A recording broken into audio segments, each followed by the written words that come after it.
back to What Arty Noobs with General Disturbance. This is Tiger 131. It's a tier 6 German premium heavy tank.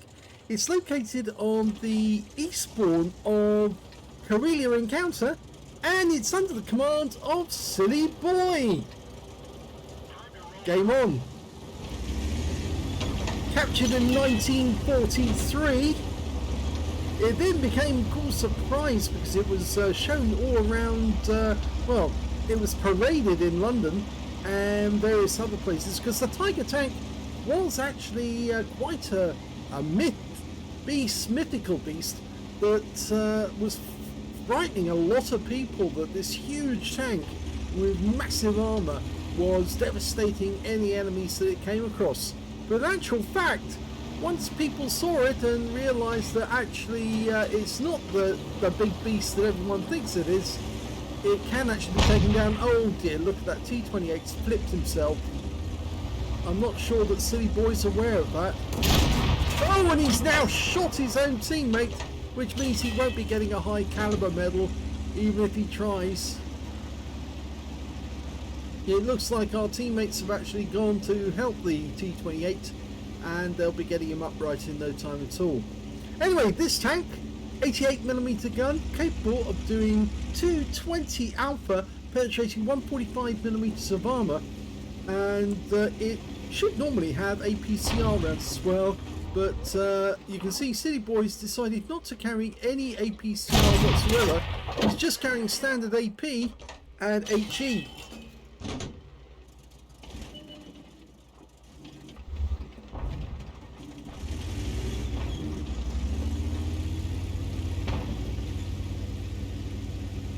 So his first shot on the enemy was a high roll for 221. It's going after the Paulak tank now. Now Tiger 131 is actually lovingly cared for at the Bovington Tank Museum, and I'm sure even the Germans and even the Panzer Corps, who were very, very angry that one of their tanks did get captured, because of course it gave away all the secrets.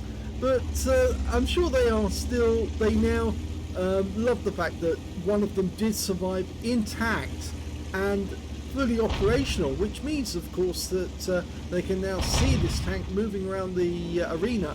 And yes, it does make a pretty classic noise as it's going round, that screech of metal against metal. Oh, target, Paulak tank. First bounces the first round on us. And our round bounces off him because of course he's got rounded armour. But that Churchill's going to take some supper. Well, he gets one into the lower plate of the Paulak, and the Churchill was a Churchill 1, so he is going to take some damage. Oh, now that Churchill managed to get a round into us, and I think he's got the 57mm gun. That's how he managed to get through the frontal armour. Best armour on this vehicle, 100mm on both the turret and the hull. Very, very strong armour indeed. Side scraping on the Churchill. We'll have to watch out, the Paulak tank is going to come around the corner. Puts one into the engine, but it bounces the rounds coming from the Churchill in the meanwhile. And the Paulak tank is now getting assaulted. And the Paulak's gone. Now we've got a Matilda. Now he does have the ability to damage a Tiger, and we got a big high roll into him. Churchill's in a very bad place, although he's getting hits. He's taking massive hits from the Tiger 131. Every shot that pens is, well, he's that much closer. Two more shots to put him out of action. Oh, he gets one shot into the Matilda because he's taking some damage already. We're just waiting for the reload. First one into the engine bay, and the Churchill's out. So 2 kills now for Tiger 131 and Silly Boy.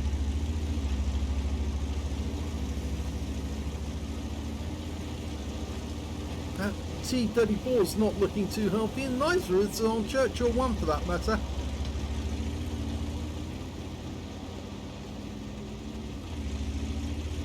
They built 1,347 Tiger 1s during the war. Designed during 1938 to 1944, and So, but it's actually saw service from 1942 to 45 onwards. It costs 250,000 right marks to make one of these, so it was quite an expensive tank. They can have 5 Panzer IIIs as far as I remember for the cost of one of these. Or in fact, I think it was slightly more. It may have been 6 Panzer IIIs for just one Tiger 1. So, yeah, way too expensive, you might say. But then it did have that big myth around it that it was almost impenetrable. And that frightened a lot of enemy tank crews, because the moment they realised there was a Tiger in the neighbourhood, yeah, they had to be on their A game, otherwise they became toast. Especially when you saw a whole troop of these riding together. Because it wouldn't just be one Tiger on its own, it would be 4 Tigers or more working together as a team. And that hit the target.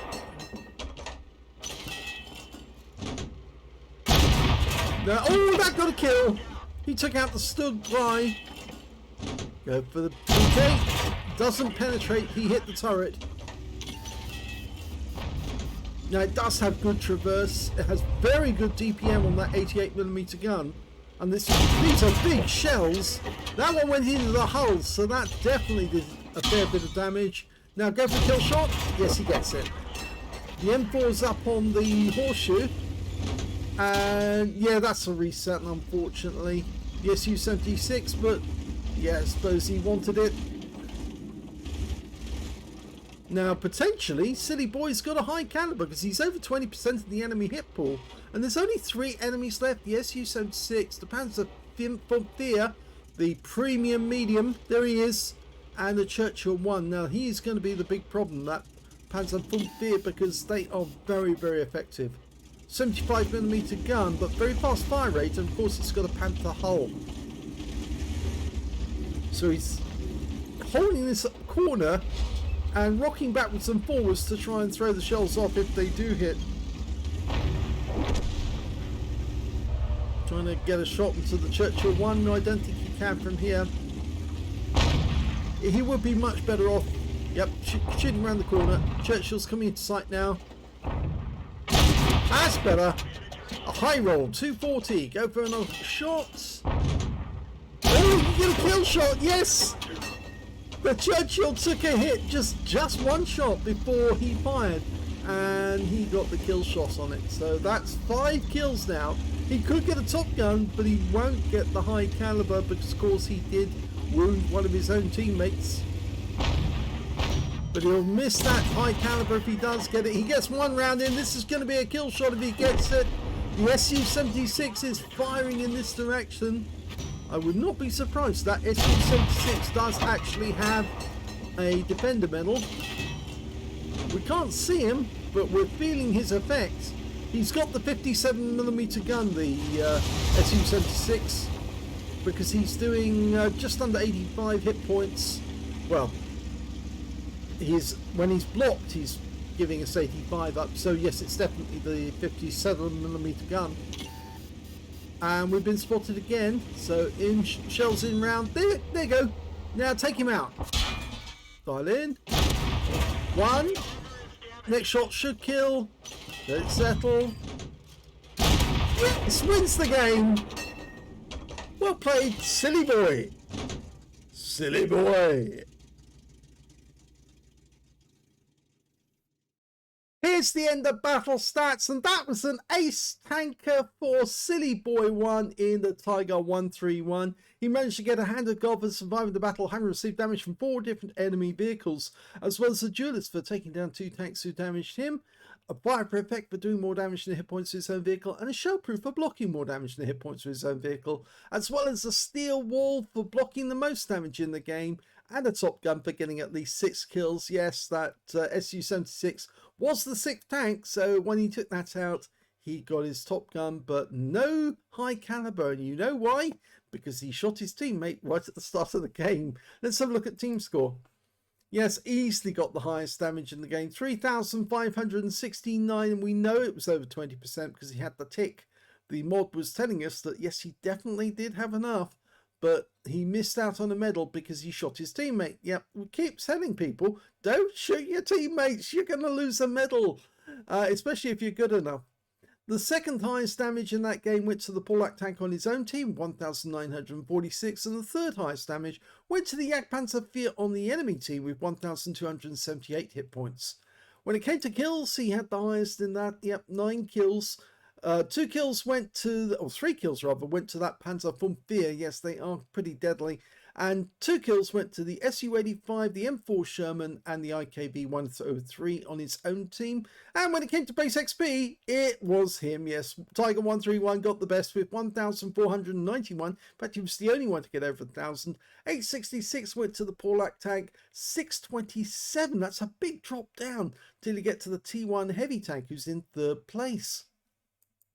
He fired 27 rounds in that game, got 23 direct hits and 19 penetrations. You do get plenty of ammo in this tank. It's 92 rounds of ammo in total, so you can blast away. But of course, he was being conservative. And of course, the best thing is that he was firing standard ammo. He was only firing armor piercing and HE simply because he decided not to take any premium rounds with him on that battle, which meant obviously he's made a good profit. So 23 direct hits on the enemy and 19 penetrations. Damage of 3,569 hit points, of which 1,229 were at more than 300 meters. Most of those were the shots he was taking when he was in the cap area. 31 hits received, 9 penetrations and 22 non-penetrations. Most of the people who were penetrating him actually had 57mm guns because it had just enough pen to get through the armor. They were, I believe their penetration was something like just over 100mm, and of course his best armor was 100mm, so yet they could get through. 2,135 hit points of damage blocked by armor, 3 enemy vehicles spotted, 10 enemy vehicles damaged, 6 killed, and 122 hit points of damage assistance. He earned 51,271 credits on a free-to-play account, and after repair, ammunition, resupply, consumables, and of course that free ammo, that standard ammo, made him a profit of 37,595 credits for the game. 1,491 base XP, times 2 for the first victory, 1,492 from personal missions payout, and 447 for this being a premium vehicle you actually have to buy. He ended up with 4,921 experience points altogether. So let's have a look at the armor profile for this beast. Yeah, it's got strong armor. You can see all the flat surfaces on the front of the tank are very, very strong.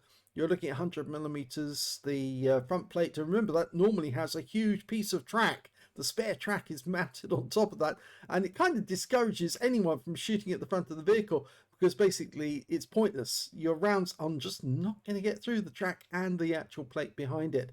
And well, fairly difficult to get a shot in here as well because it will get a ricochet, and the lower plate I should say, down below here is, well, 60mm of armor, but it actually so well angled. As you can see, they're very well angled indeed. It's just going to bounce off into the ground, so you're really not going to get through that. The turret, again, is very well angled here. In fact, it's very difficult to get any shot on target unless you're looking down on it, because you've got that roof which actually is slightly inclined downwards. You can get around in there with the impacted armor is only 25mm and effective armor is only 48. The cupola is 80mm there, but you can see it's coming out at about 85, 86 or thereabouts. So very difficult to take on a Tiger from the front. That's why they always recommended for the Sherman drivers, the M4 drivers, to get behind the tank, because if you can get behind him, then you could hit his weak armor at the rear. And of course, we do know that Tiger 131 was actually taken out by an incredibly lucky shot, which actually hit the vehicle directly underneath the gun and bounced off the barrel of the gun down into the turret ring and seized it up, so it just couldn't work, and that's why the vehicle couldn't move from there on in. The sides of the vehicle, 18mm flat, slab sided again, I'm afraid, so you're only getting 80. Same on the turret, but if you get round to the rear, 80mm at the rear, 80 at the back of the turret again. So yes, 80mm at the back of the turret, back of the vehicle, 100mm at the front. Yes, you're much better off getting round the rear. But the trouble is, it's very difficult to get behind one of these things when it keeps blasting those 88mm rounds out at you, because just one hit from those 88s was enough to put out most tanks from the earlier period of the war, the tanks that the British and the Allies were using in the desert. They really were no match, which is why these tanks, whenever they operated in a troop, they could take on just about anyone. And that's why the Americans got torn up so badly when they met them at Kasserine, or met the Germans at Kasserine. They didn't actually meet Tigers as far as I was aware, but they did get torn up very, very quickly because, of course, they didn't really have much armor. Whereas the British, when they faced these tanks, they had a lot of problems. And, of course, it did take an entire troop of Churchill tanks to help bring down Tiger 131 in the end. Let's have a look at the we'll look at the live model first before we go any further. You can see if you're actually firing an 88mm round, you can see that yes, you would have the ability to get through the armor on this tank. But if that wasn't an 88mm round, if it was something a lot less powerful, it makes it very, very difficult to get through. I'm showing an HE round there, which has only got 44mm of pen. And yes, it would be very, very difficult indeed. So yes, it's not easy to get through the armor. Let's have a look at the modules. Now, the unusual thing I'm showing here is this is actually heavy tank number 6. And the reason I'm showing heavy tank number 6 is that Armored Inspector hasn't put up, or Wargaming haven't shared the module map for the Tiger 131. But it is the same tank as the heavy tank number 6. So all we need to do is show that module map instead. You can see there's a driver up front on the right hand side, transmission in front. He's got a gunner's mate which actually operates the machine gun at the front. He's also the radio operator. You can see there are ammo racks down either side of the vehicle where it's 80mm of armor. We've got the loader on the left hand side, we've got the gunner on the right hand side, and right behind the gunner we've got the commander with that cupola. So he's kicking the gunner in the back to get him to turn around or change his target. Engine at the rear, huge engine. It's a Maybach engine if I remember correctly, as well as 2 fuel tanks sandwiching either side at the top and also another 2 down below. It was a petrol engine, surprisingly, because of course the Russians tended to use diesel. But yes, it was a petrol engine that the Germans were using, the Maybach.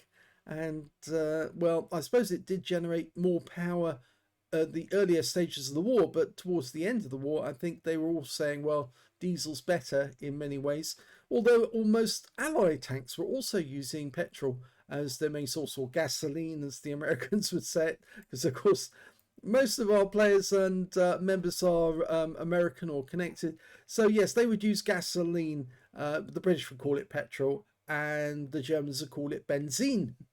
So there you go, that's the module map for the Tiger 131. Just if you want to try and get through the sides, it's the sides of the vehicle, 80mm, loads of ammo racks along the side of the vehicle. You should be able to make it go bang if you put a round in from the side. I hope you enjoyed that replay. Well done to Silly Boy for getting those medals. Missed out on getting that high caliber.